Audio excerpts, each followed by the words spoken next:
I am Shelby. You have reached day 7 of the Simplify Your Life Challenge. Oh, the pep though. If you don't know what the Simplify Your Life Challenge is all about, I will leave a link in the description below where you can go check out all of the info. And today we are decluttering our digital space. Decluttering my digital space is one of the biggest gaps that I've found in any minimizing, decluttering kind of book. So today we're probably going to chunk it down just because it is such a huge task. So first up, you'll be decluttering your computer. Second up, you will be decluttering your phone, because I feel like your phone is sort of like a different digital space than your computer.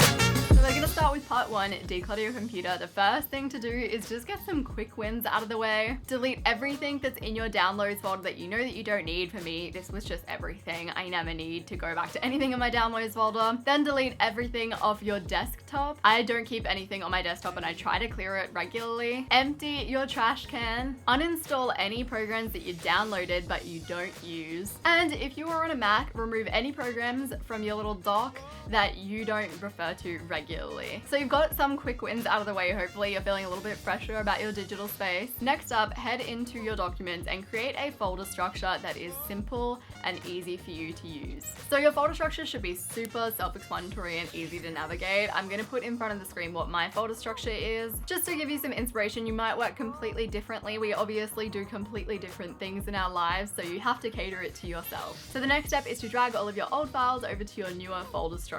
And as you drag your files, be really selective. Ask yourself, A, do I really need to keep this for record reasons? B, will I actually refer back to this file ever again? And C, when it comes to things like media, books, movies, TV shows, ask yourself, does this spark joy? I do love that common question while I haven't used it too much in this series so far. And the next step is to just repeat that process of creating the folder structure and dragging all of your files. For things like an external hard drive, if you use Google Drive regularly, or Dropbox, any other storage services that you might use. Whew!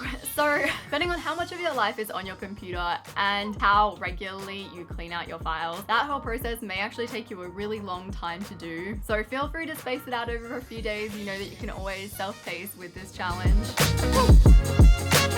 Now we are up to part 2, which is decluttering your phone. So firstly, we're decluttering your apps. So go into your app list and open each app and ask yourself whether you use the app regularly, whether you already have another app that does what that app does. So once you've gone through all of your apps and uninstalled anything that doesn't really add value or that's a duplicate or you don't use, organize the apps however you would like. So I personally organize all of my apps into folders. I just find that makes more sense in my head. I like things categorized, but it's totally up to you how you want to do it. One thing that I would recommend is putting all of your frequently used apps on your main screen just so they're really easy for you to access. After you've decluttered, organize your apps, move along to your contacts. If you have a contacts list that you have been building since you were 15 years old and you've never gone through it, this might take you a long time. For me, I don't have many people in my contacts list. Just go through your contact list very quickly, get rid of the people that you don't know, you don't contact anymore, or you don't like or care about. And for the last part of decluttering your phone,